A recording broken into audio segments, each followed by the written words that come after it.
लेकिन अगर आप कर सकते हैं तो बड़ी अच्छी बात, आप करिए ना।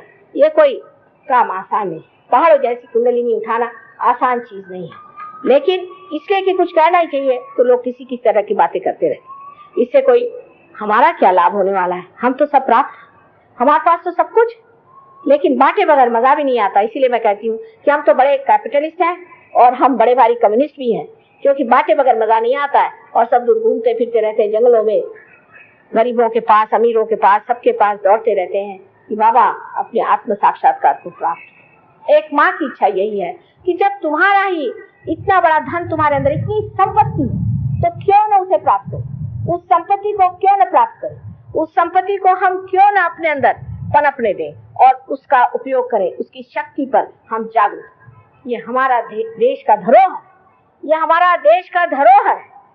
इसको जान लीजिए कि आपका और कोई धरोहर नहीं, और सबसे मूल्यवान धरोहर ये है। जिस दिन आप इसे प्राप्त करेंगे उस दिन सारा संसार आपके चरणों में लौटेगा। ये लोग जब आए थे प्रदेश से, आते साथ इस भारत भूमि की मिट्टी इन्होंने अपने सर में लगाई, और जब ये तुकाराम के स्थल पर गए थे देहू में, और वहां जब ऊपर पहुंचे तो लोगों ने बताया कि माँ ये तो मिट्टी पे अपना सर लगा है। मैंने कहा क्यों? कहले माँ चैतन्य जो है जमीन के अंदर से फूट पड़ रहा है। चैतन्य हम देख रहे थे एकदम जैसे कि अंदर से फुवारे निकल रहे। ये एक आत्म साक्षात्कारी ही देख सकता है, क्योंकि उसने सत्य को पाया है। आपको ज्यादा दूर जाने की जरूरत नहीं, आप अपने उंगलियों पे जान सकते हैं सत्य क्या है और असत्य क्या है। कोई आदमी है वो झूठा है, सच्चा है, कोई चीज है वो अच्छी है, बुरी है, कौन सा कार्य करना चाहिए, इसका पूरा विवेक आपको चैतन्य जब आप पा लेते हैं तो चैतन्य ही सब सजा देता है। पर इतना ही नहीं, इससे कहीं अधिक ज्ञानी आप हो जाते हैं, और उस ज्ञान का कोई वर्णन नहीं किया जाता। जैसे कि आप नानक साहब हैं, उन्होंने कहा कि कहे ना न कभी न आपा चीन्हे मिटे न भ्रम की इकाई। उन्होंने कहा जब तक अपने आप को आप पहचानोगे नहीं तब तक भ्रम मिट नहीं सकता। तो वो लोग अखंड पाठ करते हैं, अखंड पाठ 2.5 दिन का होता है, तो वो उंगली रखेंगे, भाई यहाँ खत्म हुआ, अब इससे दूसरे आके आदमी उस उंगली पर पकड़ के फिर वो अखंड पाठ पढ़ेंगे। 2.5 दिन के बाद थक थुका के सब सो जाएंगे, तीसरे दिन शराब पिएंगे। रट रहे हैं, बिना आपा खोजे मिटे न भ्रम की इकाई। रटने से क्या परमात्मा मिलेगा? वैसे कबीरदास जी ने एक खास बात कही है कि पढ़ी पढ़ी पंडित मूर्ख भय। जब मैं छोटी थी मैं सोचती थी कबीरदास जी ऐसा क्यों कह रहे, ऐसे कैसे हो सकता? लेकिन पढ़ना और व्यक्तित्व में बहुत अंतर है। आदमी जब पढ़ता है, कोई अगर गीता पे भाषण देता है सोचता है कि वो व्यास नहीं हो। अहंकार बीच में खड़ा है एक बड़ा भारी पहाड़ बन के। इसलिए भाषण देते वक्त लोग बातें ऐसी बड़ी बड़ी करते हैं और अंदर से सारा खोखलापन। 2 दिन उनके पास जाइए तो पता चलता कि हे भगवान, इतना ये खोखला आदमी ये इतनी बड़ी बड़ी बातें करता है, इसे कोई भी लज्जा नहीं आती इस तरह की बातें कैसे, क्योंकि उसके अंदर धर्म की शक्ति नहीं। जिस आदमी में धर्म की शक्ति होती वो कभी भी इस तरह की असत्य बात बाहर और अंदर से पूरी तरह से एक खोखलेपन से जीवन नहीं बिता। मनुष्य के व्यक्तित्व के लिए आज जरूरी है कि आप अपने आत्मा को जान, उसके बाद आप अपने धर्म को भी जान जाएं, अपने शरीर को जान जाएं, अपने प्रकृति को जान जाएंगे, अपने स्वभाव को जान जाएंगे, अपने चक्रों को जान जाएंगे। कम से कम मैं कहती हूँ कि आपके गुरु हैं तो कम से कम आपकी तंदुरुस्ती तो अच्छी रखें। पैसा तो खूब ले रहे हैं, तंदुरुस्ती तो आपकी चौपट है। किसी को पैरालिसिस हो रहा है, किसी को और कोई बीमारी हो रही है, और ऐसे लोग बुद्धिवादियों को बहुत अच्छे लगते हैं। एक पूना में एक गुरु हो गए, अब रहे नहीं भगवान की कृपा से, उनके शिष्य लोग आए थे। किसी को पैरालिसिस है, किसी को किडनी ट्रबल है, किसी की आंखें ऊपर चढ़ रही है, किसी को दिखाई नहीं देता, कोई अंधा हो गया, कोई कुछ। तो मैंने कहा भाई आपके गुरु करते क्या थे? तो उनके जो शिष्य साहब बड़े लंबा मुंह करके मुझे कहा आपने तरुणोपाय करुणोपाय सुना है? मैंने कहा नहीं भाई नहीं सुना। कहाँ लिखा है? कौन से शास्त्र में? नहीं शास्त्र में नहीं, हमारे गुरुजी ने हमें बताया। अच्छा, ये कहाँ से बीच में से निकल आए आपके गुरुजी जो कि सारे शास्त्रों को बना करके और अपनी तरफ से बता रहे हैं एक बात को। जो आदमी अपने ही तरफ से नई चीज निकालता है और अपने को बड़ा अभिनव समझता है, वो जीवंतता लेकर नहीं, क्योंकि जीवंत चीज ऐसी होती है कि कि बीज से मूल और मूल से उसकी पूरी सृष्टि होती है एक वृक्ष की, और फिर उस वृक्ष में ही जा करके फल लगता है। ये नहीं कि फल कहीं आकाश से चला है, वो तो प्लास्टिक का होगा। सारे शास्त्रों का आधार इस पर होना चाहिए। अब ये जरूर है कि एक शास्त्र यहाँ लिखे गए समयाचार के अनुसार, दूसरे शास्त्र समयाचार के अनुसार वहां लिखे गए, लेकिन जो इंसान उनका सार एक करके बताए वही सदगुरु है।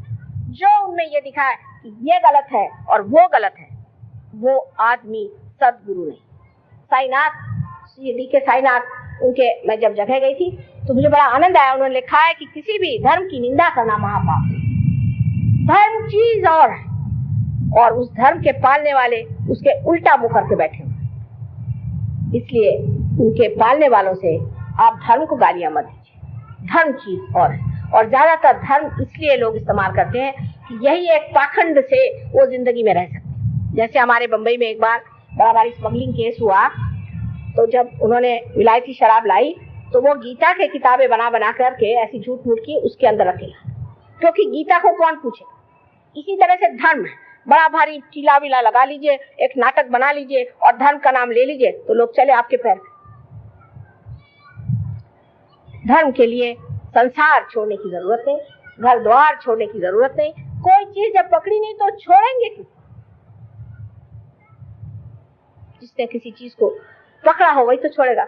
आज ठीक है, हमारे पति है, उनकी एक फैमिली है, पिता की एक फैमिली है, उनका एक ढर्रा है, उस घर में रहने का है, ठीक है, उस घर से हम रह रहे हैं। कल अगर आप जंगलों में कहिए, जंगलों में रहेंगे, हमारी अपनी बादशाहत है। हम थोड़ी ना कि ये चीज चाहिए हमको, वो कंफर्ट चाहिए हमको, एयर कंडीशनिंग चाहिए। ये तो भिखारियों के लक्षण है। और जो भिखारी होता है वो कोई गुरु नहीं हो सकता। जो आपके टुकड़ों पे पलता है वो कोई गुरु होगा? आपसे अगर कोई कहे कि मेरे घर में आपके मुफ्त रहे तो आप रहिएगा, जिसमें इतना भी आत्माभिमान नहीं। ऐसे आदमी को आप लोग गुरु मान लेते हैं और उनको पैसा रुपया देते रहते हैं, उनकी बकवास सुनते रहते हैं, तो आपके लिए भी क्या कहा जाए। ऐसे लोग मार खाते हैं, उनकी कुंडलिनी हाथों हाथ हो जाती। मैंने देखा है हताहत इतनी बुरी तरह से होती है कि कभी कभी किसी की कुंडलिनी जैसे कोई किसी ने मार के उसके बिल्कुल धजड़ा बना दिया, इसलिए उसमें छेद दिखाई देते और माँ छटपटाती रहती बेचारी आपकी माँ कि इसको कैसे मैं रियलाइजेशन दूं, इसका मैं कैसे उद्धार। तो परिवर्तन होना चाहिए, आपके अंदर परिवर्तन होना चाहिए, और परिवर्तन ऐसा होना चाहिए कि दुनिया कहे चमका हुआ ये सितारा है, ये चमक गया है, इसके मुंह पर ये कांति आती है, ये कितना बढ़िया आदमी है। हमने ऐसे लोग देखे कि एक रात में शराबी कबाबी आदमी था, इतना शराबी आदमी कि आके मुझे वो गालियां दे रहा था, और दूसरे दिन पार होते ही आप उनकी शक्ल नहीं पहचान सकते, क्योंकि आदमी समर्थ हो जाता है, इतना शक्तिशाली होता है कि किसी भी तरह की गंदगी, किसी भी तरह की बुराइयां, किसी भी तरह की गुलामी वो नहीं करता। हमको कोई संत साधुओं से थोड़े कहना पड़ता था कि भाई तुम शराब मत पियो, उनके लिए कोई शराबबंदी थोड़ी करनी पड़ती थी। वो स्वयं इतने शुद्ध थे कि जहां जाते थे वही लोग इसको छोड़ते। लेकिन इतना ही नहीं, जिस वक्त आप सत्य को प्राप्त होते हैं तो इसका एक प्रकाश है। उस प्रकाश में जब आप दूसरों को देखते हैं तो आपको नजरअंदाज आ जाता है कि इस आदमी को क्या परेशानियां हैं और उसकी सहायता कैसी। सबसे बड़ी तो बात यह है कि सत्य का प्रकाश स्वयं प्रेम है, और प्रेम में क्षमा। हर समय आदमी चाहता है कि इसको क्षमा कर, और जब कोई सहयोगी आके कहता है माँ इसे थोड़े दिन क्षमा कर दीजिए, मुझे बड़ा आनंद आता है कि देखिए इसने ये सहानुभूति से कहा कि माँ इसे क्षमा कर दीजिए, ये ठीक हो जाए। इस तरह से जिसको हम सत्य समझते हैं उसको हम सोचते हैं कि सत्य वाला आदमी एकदम ऐसा होता है जैसे दुर्वासा। अधिकतर जो लोग सत्य की बात करते हैं वो अधिकतर ऐसे ही होते हैं, बड़े कठिन जीव, क्योंकि आगे आप खड़े नहीं हो सकते। लेकिन जो परमात्मा के सत्य को जानता है वो प्रेम का सागर होता है, वो करुणा का सागर होता है। उसके एक दृष्टि के कटाक्ष से आपका पूरा निरीक्षण हो जाता है। इतना ही नहीं, लेकिन आपकी सारी दुविधाएं दूर हो सकती है। ये बात सच है, इसको आप आजमाएं और देखें। लेकिन जो अहंकार पूर्ण है उनके लिए सहयोग नहीं है।